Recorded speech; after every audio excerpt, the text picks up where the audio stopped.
Once upon a time in England, 1910, there lived a family of 4, Caractacus, Jeremy, Jemima, and Grandpa Potts. Caractacus worked as an inventor who rarely had any income for his eccentric inventions. The family were poor, but were happy. One day, while the children were playing on an old battered racing car, they found out that the junk man wants to buy it and make it into liquid iron. No, like this liquid iron. The children begged their father to buy the car from Mr. Coggins. Caractacus reluctantly says yes and starts thinking about how to buy his children the car. Just when he was down and stressing about money, his children nearly get run over by a woman with a weird name. Truly. Also decides to give him a lecture and questions him about how he's fathering Jeremy and Jemima. How rude. Can Caractacus make 30 shillings by Wednesday? What is the deal with Truly? Vicious, interfering, confounded woman. I think he likes her. Who does she think she is? Telling me how to raise my children. I look after you guys, alright? Don't I? Of course you do. What makes a battle worth the fighting? What makes a mountain worth the climb? What makes the questions worth the asking? The reason worth the rhyme. Exactly. To me the answer's clear. It's having someone near, someone dear. Someone to care for, to be there for. I have you too. Someone to do for, muddle through for. I have you too. Someone to smile once in a while with. Whenever you're lonesome, I've a happy lot. Considering what I've got, but you couldn't do more than you do for your poor father.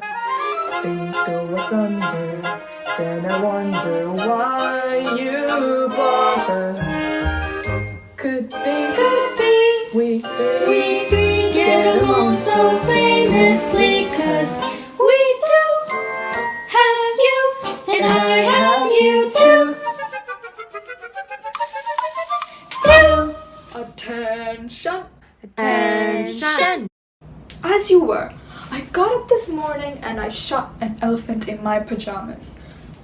Now how an elephant got Into my pajamas, I shall never know. You've heard it before! Absolutely not. First time. So my boy, how's the sweet making machine coming along? Well, it's very nearly perfectly perfected. Is it supposed to have all these holes in it? No, that's the imperfect part. Boiling point of the sugar's too high. So I've been told. Grandpa, Mr. Coggins is going to sell Chitty to the junk man. And he's going to melt her down for scrap. Melt the world famous Chitty Chitty Bang Bang? Poppycock! He said we could have it for just 30 shillings. 30 shillings is a lot of money. Why don't you kids run up and get ready for bed? Aww. Move along now. Good night, God bless. Don't let the bugs undress. 30 shillings. How on earth am I supposed to find 30 shillings? I haven't the foggiest. Still, they don't ask for much, do they? That's because they don't get much. Ah, well, nothing's impossible. Mark my words, one of these days, one of these inventions of yours is going to work. Think so? Almost entirely certainly. Thanks, Grandpa. And good night.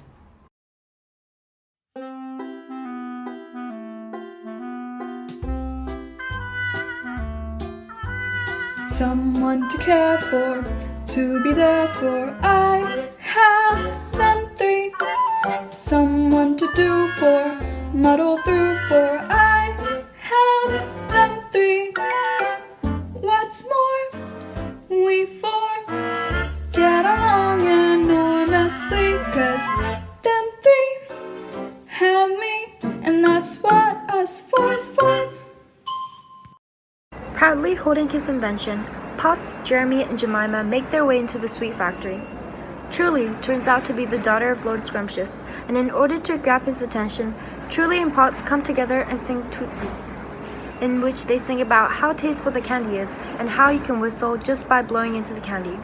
However, the whistling from the candies attracted the dogs outside, and in a blink of an eye, there are dogs of all shapes and sizes running around. Meanwhile, in Bulgaria, I know a naughty little baron who has a choochie-woochie birthday coming up. You mean me? What shall the baroness get for my Bobby choochie-woochie? I want that car, the one that defeats us in the Grand Prix 3 times. But that was years ago. I want it, I want it, I want it. Well, then you must have it, my little teddy bear. Call the spies. The spies.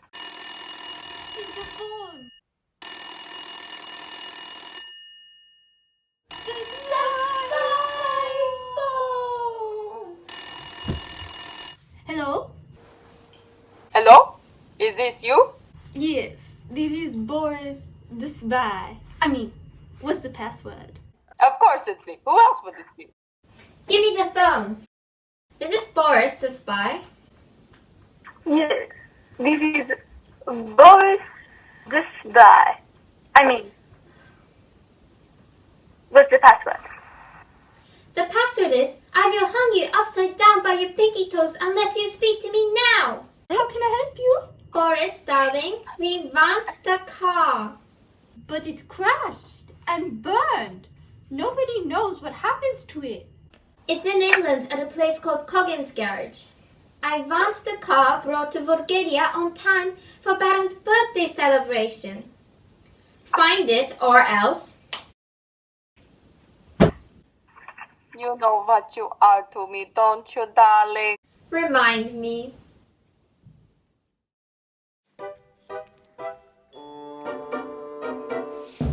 You're my little choochie face, my coochie coochie woochie little choochie face. Every time I look at you, I sigh. And you're my little teddy bear, my lovely, lovely, dovey little teddy bear. Woohoo! You're the apple strudel of my eye. Your choochie woochie nose, your choochie woochie eyes, they set my heart aflutter. Your tickety ways, your tickety gaze, molds me down like melting butter. You're my little choochie face. And you're my teddy bear. Together we're a choochie woochie woochie coochie pair. So just dance.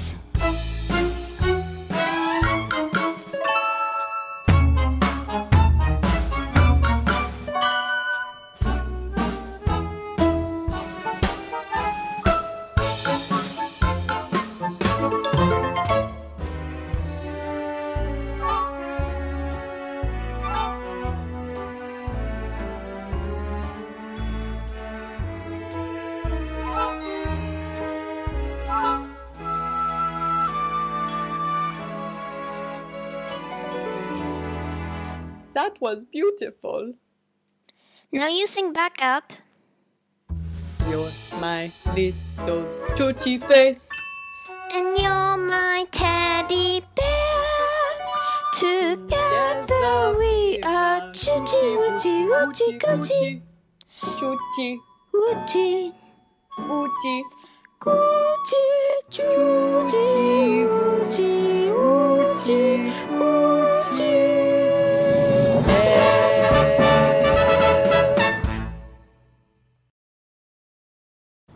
Jeremy and Jemima are now in their beds being tucked in for the night by Potts. Both children are eager to make him invest in the sweet factory and cannot wait until the fun fair that waits just around the corner. As they lay in bed, Jeremy and Jemima explain to Potts a way of collecting money to get the car. Potts attempts to explain to the children that they should not attend to the fun fair and they must go to sleep already. The children request Caractacus to sing a lullaby that their late mother used to sing to put them asleep. After finally putting the children to sleep, he went back to his shed to work on the haircut machine to launch at the fair. Perhaps this will help the family to buy Chitty. The next day, Caractacus went to the fair to raise money for the car. Violet enthusiastically tells her companion, Sid, that he could do with a haircut. The machine starts to rattle for a few moments. Sid laughs and says that it tickles, and Violet also starts laughing. However, since Caractacus never actually tested the machine, it ends up burning all of Sid's hair. Note to self, always test things before you try it on people. Angry and upset, Sid runs after Caractacus, and scared for his life, Caractacus runs away and manages to hide amongst a group of Morris dancers. The Morris dancers and Potts successfully perform a lively dance. The number ends with a man who enters with excitement, asking Potts if he made the haircutting machine. Potts thinks he is in trouble, so he says that no, he definitely did not. The man now seems slightly upset since he really wanted to buy the machine, so Potts retracts his statement saying that yes, he actually did make the haircutting machine.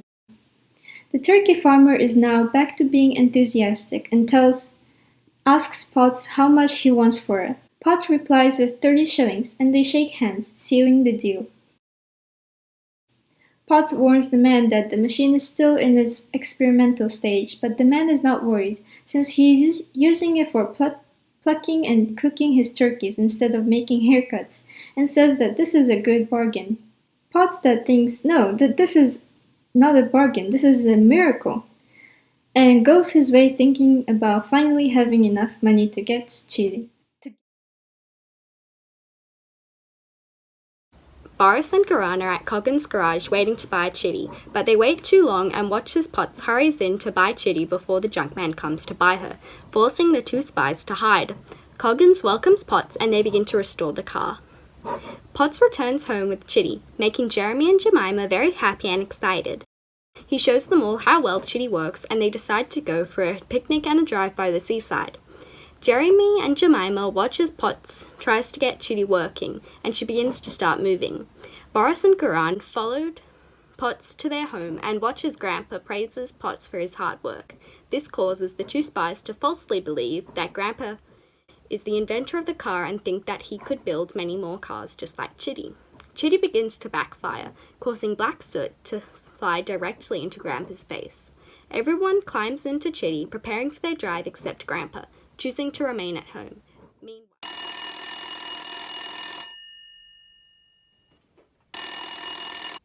Bulgaria top secret warden, how may I help you?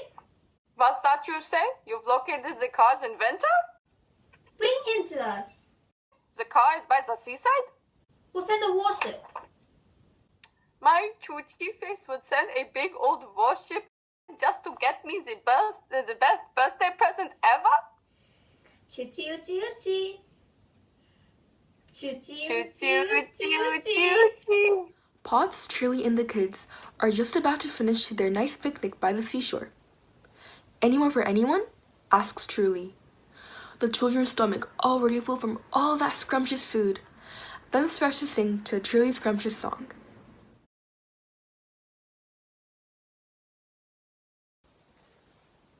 We think Truly is a lovely name. Toot sweet sound like what they are. So do lollies in a lollipop jar. Gingerbread man has a gingerbread sound. We found sugar plum, cinnamon, and lemon tart. Tell you what they are right from the start. And your name does the same for you.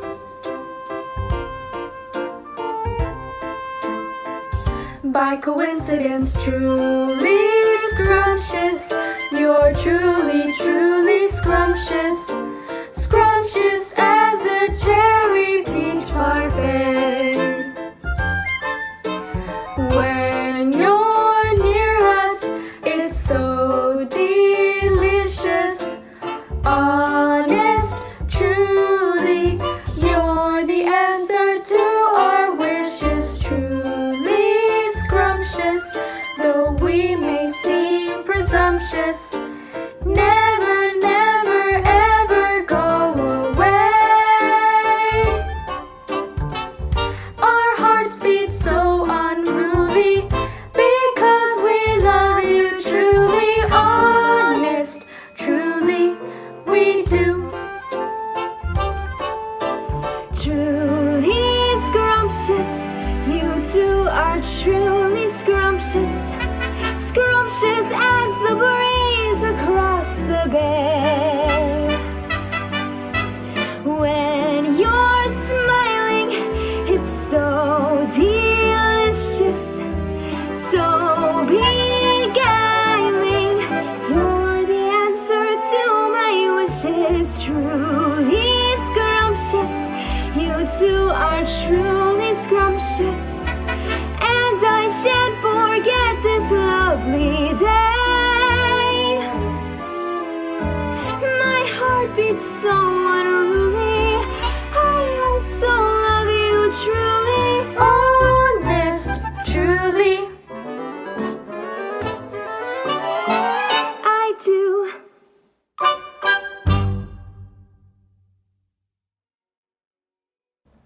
As the day came to an end, the family slowly got ready to leave the beach, only to realize that the sea had started to come in and surround Chitty and the family. As the sea rose, they also realized that Boris and Goran were shooting cannons at them, demanding that the family surrender Chitty to Vulgaria, or else Grandpa, who the spies think is the inventor, will, quote unquote, get it.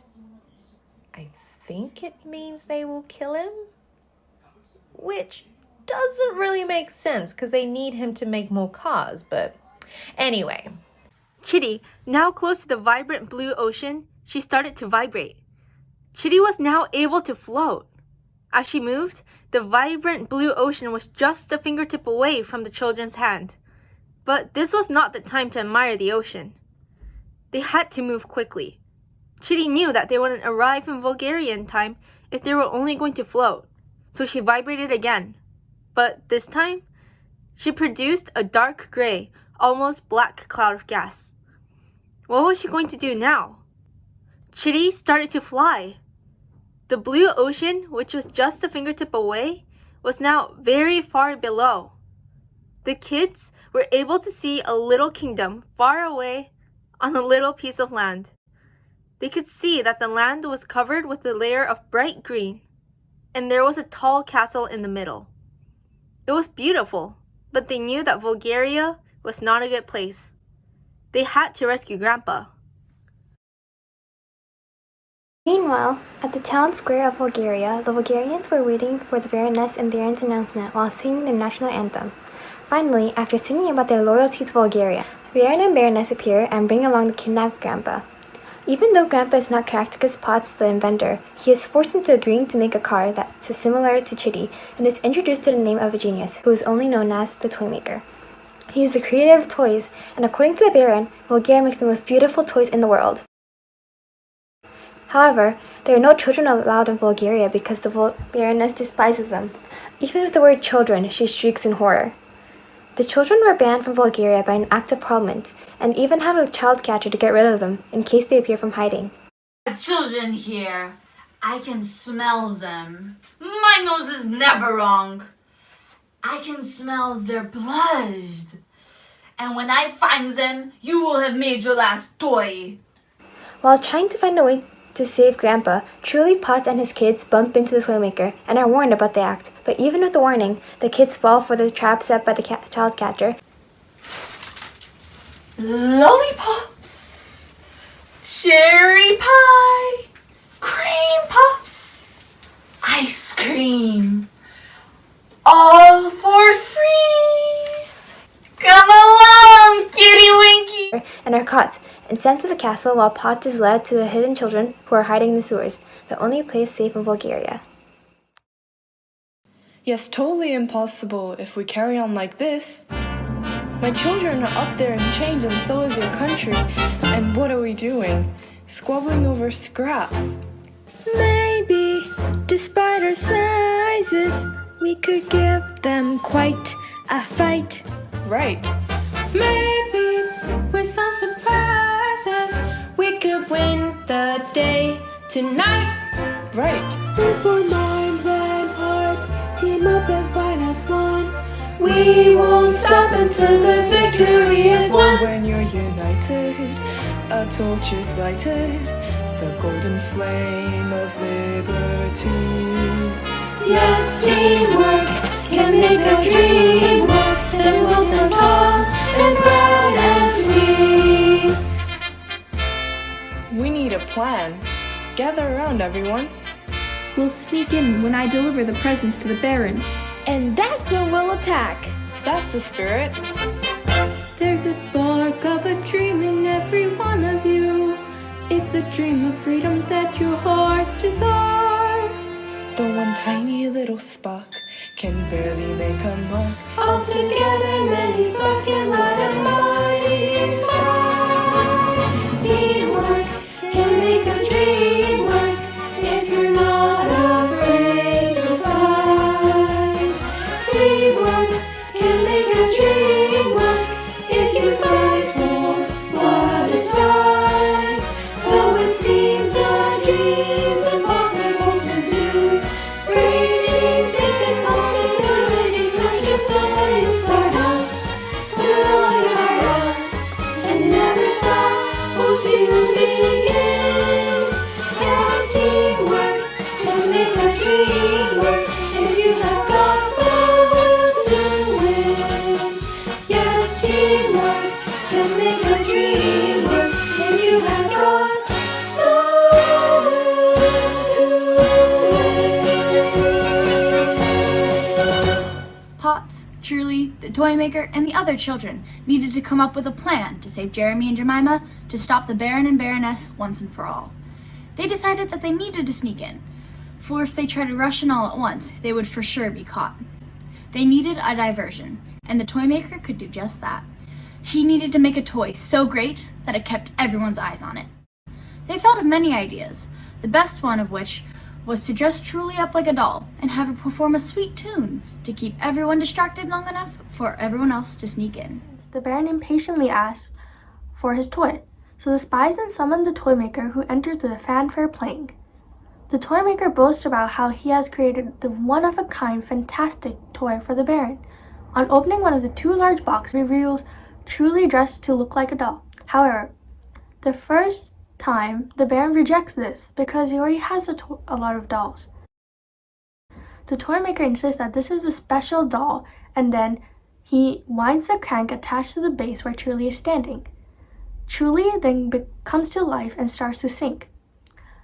Truly's song, called Doll on the Music Box, showcases how she's a doll waiting for love and freedom, while all she can do is spin on her stand.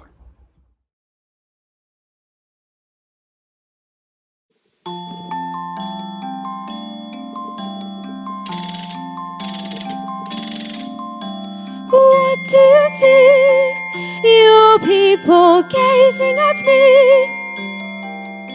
You see a doll on a music box that's wound by a key. How can you tell? I'm under a spell. I'm waiting for love's first kiss.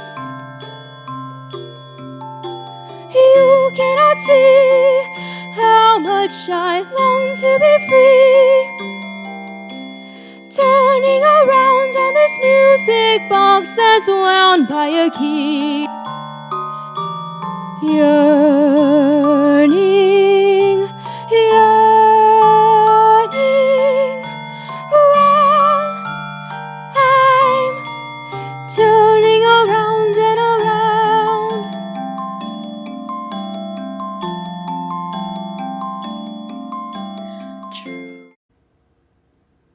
After the beautiful performance by Truly, the Baron exclaims, "It's the best present ever!" but soon demands for cake, as he jolly well deserves. Suddenly, Potts calls out the children and everything goes into chaos.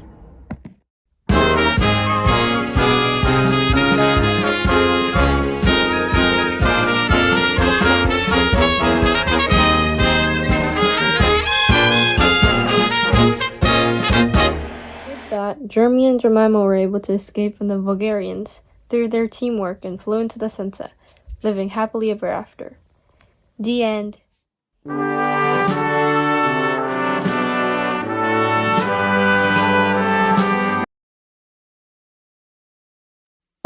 Chitty bang bang, chitty chitty bang bang, chitty bang bang, chitty chitty bang bang, chitty bang bang, chitty chitty bang bang. Oh, you pretty chitty bang bang, chitty chitty bang bang, we love you. And in chitty chitty bang bang, chitty chitty bang bang, we'll flow too near or in a motor car. Oh, what a happy time we'll spend. Bang bang, chitty chitty bang bang, our five-four-fender friend. Bang bang, chitty chitty bang bang, our five-four-fender friend. You're uncategorical, a fuel-burning oracle, A phantasmagorical machine. You're more than spectacular to